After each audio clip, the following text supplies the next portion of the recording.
Bonjour, on se retrouve aujourd'hui pour une nouvelle recette. C'est le gâteau au Raffaello. Donc c'est un gâteau à la noix de coco avec une base de génoise et une bonne crème. Vous allez voir, très facile, super beau. Et suivez-moi pour les ingrédients. Donc pour les ingrédients, nous avons besoin de 5 œufs, 125 g de sucre semoule, 30 g de sucre semoule encore, une pincée de sel, 3 g de levure chimique, 45 ml de lait, 145 g de farine et 85 ml d'huile. Suivez-moi pour les étapes de la préparation. Donc dans un premier temps, je vais séparer les blancs des jaunes. Donc ça c'est la première étape à faire puisqu'on va battre les blancs avec un peu de sucre. On va les monter. Donc on va les séparer d'abord.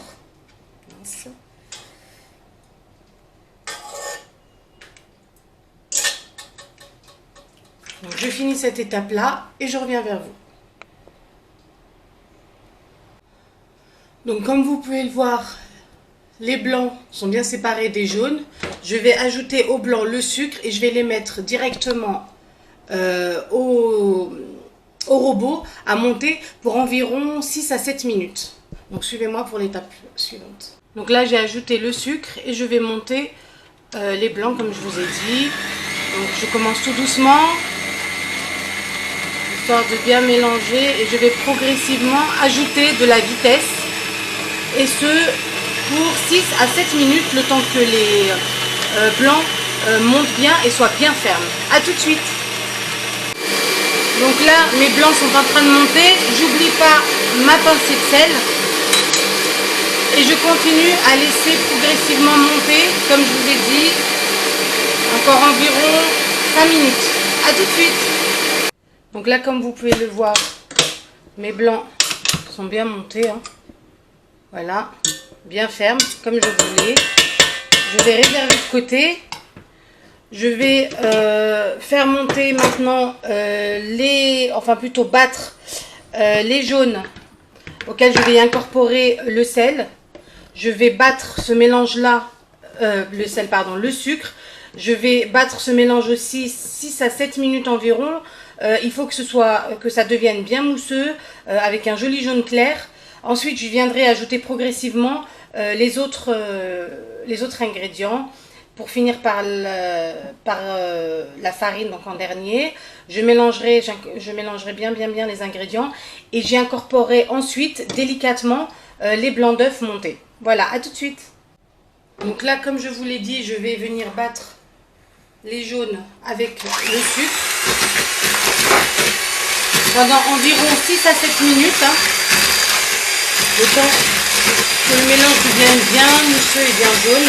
Et je vais venir ajouter progressivement l'huile de tournesol ainsi que le lait. Et je vais les mélanger ensemble. Je vais y ajouter la levure et la farine tamisée. A tout de suite. Donc là, le mélange, je ne sais pas si vous le voyez, est bien mousseux, est devenu jaune clair à monter. Donc je vais y ajouter l'huile dans un premier temps. Je vais continuer à battre. Et ensuite, je vais venir y ajouter du lait. A tout de suite.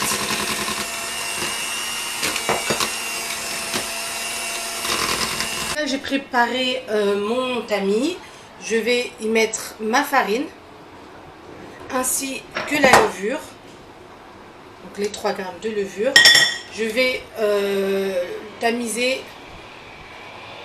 sur le bol en y incorporant la farine. Voilà, et une fois fini, je remélange un bon petit coup au batteur, délicatement toujours. À tout à l'heure. Ma farine a bien été mélangée à la préparation. Je vais venir y ajouter les blancs, donc bien fermes, à la spatule. Je vais tourner délicatement, vous allez voir le geste, il faut que ce soit très délicat pour pas faire retomber les blancs et que comme ça la génoise va bien rester bien souple, bien aérée et bien légère. A tout de suite. Donc là, je vais venir incorporer délicatement les blancs peu à peu. Donc toujours, bien sûr, on mélange de manière délicate pour y incorporer délicatement les blancs. Ça va apporter tout le côté aérien de la génoise. Donc je finis cette étape et je reviens vers vous. Comme vous pouvez le voir, j'ai fini d'incorporer les blancs d'œufs à la préparation. Elle est bien aérienne, hein. Elle a un effet de mousse. Je vais préparer un moule rond. Après vous pouvez faire la forme que vous voulez. Je vais mettre du papier sulfurisé en dessous. Comme ça la génoise sera bien lisse et ne va pas coller au moule. Et je reviens vers vous tout de suite après pour cette étape. Donc voilà, j'ai dressé les parois avec ça. Vous n'êtes pas obligé, hein, parce que ça peut faire glisser la génoise. Bon, moi je vous avouerai que c'est la première fois que j'utilise ce moule-ci, donc je ne sais pas s'il adhère ou pas. Mais je préfère par précaution quand même en mettre un petit peu. Voilà, je vais venir verser la pâte qui est bien mousseuse, bien aérée, dans le moule. Je vais l'enfourner à 180 et je vais venir contrôler en fait la cuisson avec un pic.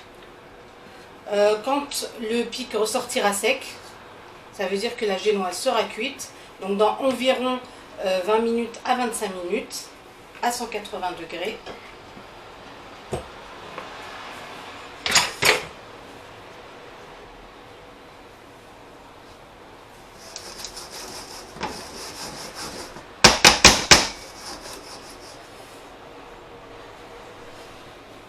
Et voilà, j'enfourne et je reviens vers vous après. Faut savoir que la génoise, on va la laisser refroidir hein, bien comme il faut. On va en amont préparer la crème avec les Raffaello et la noix de coco. Et le temps qu'elle refroidisse bien, et on la découpera en 3 disques d'à peu près de même hauteur. Donc on va venir ensuite garnir la génoise, en faire des étages avec la crème noix de coco Raffaello. Et je vais vous montrer une petite déco sympa qui sera jolie. On va la couper en parts égales, ça va être joli et présentable. A tout de suite. Donc comme vous pouvez le voir, la génoise vient de sortir du four. Je l'ai laissée un peu refroidir. Je vais la démouler. Hein. Donc, comme je vous ai dit, si elle attache un peu aux parois. Hein.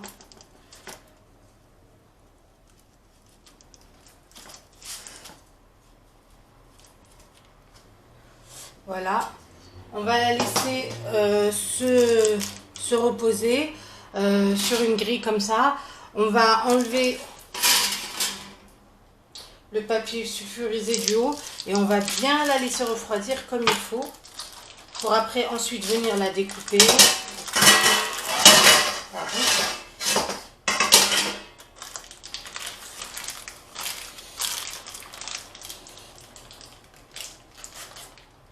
Voilà. On va la mettre sur la grille à refroidir. Comme vous pouvez le voir, elle est vraiment bien moelleuse. Voilà. Vous pouvez le voir. Et on va la laisser refroidir, puis on va venir la découper en 3 disques. Donc il faut qu'elle soit bien froide pour faire cette étape-là. En amont, je vais préparer la crème qui va venir garnir la génoise. Et je vous montre la prochaine étape. Donc là, comme vous pouvez le voir, ma génoise a refroidi. Je l'ai coupée en 3. Bien sûr, le bas, je vais le mettre, celui qui normalement, quand on la démoule, est en haut, je le mets en bas.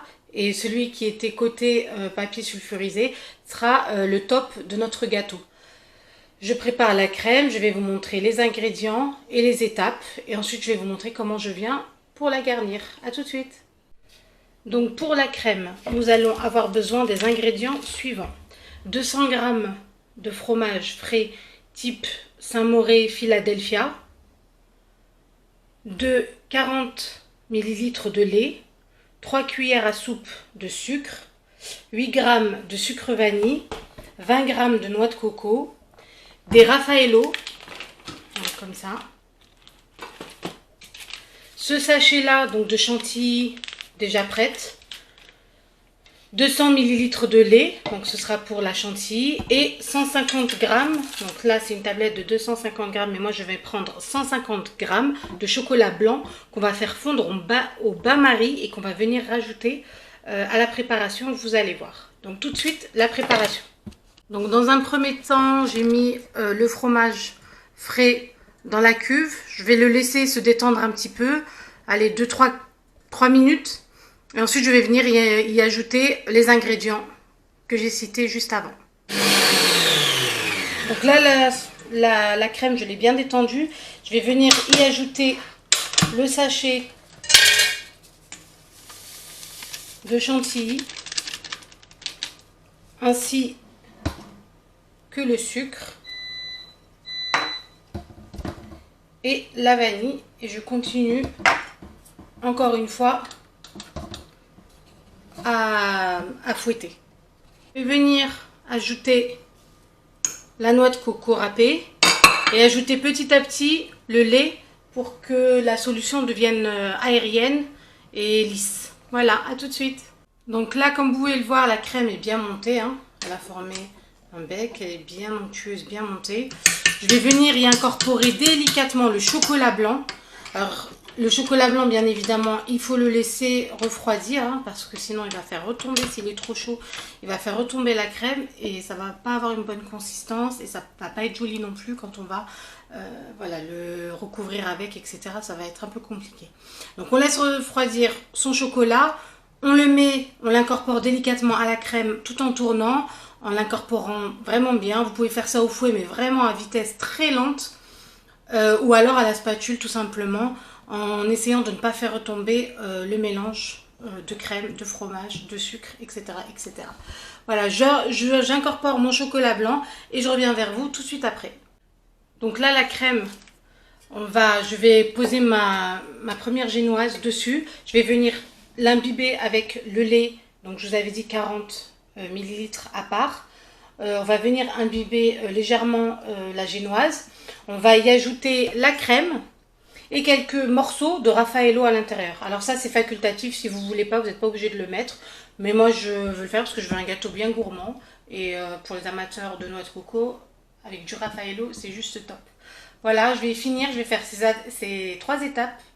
En fait, on va reproduire la même chose sur 3 fois. On va ensuite recouvrir tout le gâteau de crème, de notre crème. On va ensuite venir y déposer sur tout le tour et tout le dessus de la noix de coco. Et on va réserver au frais pour au moins 1 heure avant de décorer et de couper notre gâteau. Voilà, à tout à l'heure. Donc là, comme vous pouvez le voir, on a mis la crème sur le gâteau. On a rajouté les Raffaello coupés, vous pouvez en rajouter plus, moi je pense que ça ira parce que c'est assez sucré, donc il ne faut pas non plus que ce soit trop sucré. Et je vais répéter ça avec les 2 autres génoises, et je vais, comme je vous ai expliqué tout à l'heure, venir recouvrir le gâteau, et je vais vous montrer ce que ça donne tout de suite après. Donc voilà, le gâteau est fin prêt, je l'ai laissé donc au frigo, j'ai ensuite... je l'ai laissé donc refroidir, pardon. Je l'ai sorti, je l'ai découpé en parts égales de manière à ce que ce soit joli, voilà, comme vous pouvez le voir. J'ai ensuite décoré à l'aide d'une poche à douille. J'ai mis de la crème et j'ai mis par-dessus un Raffaello. Voilà. Donc j'espère que cette recette vous a plu et à la prochaine fois. Bye!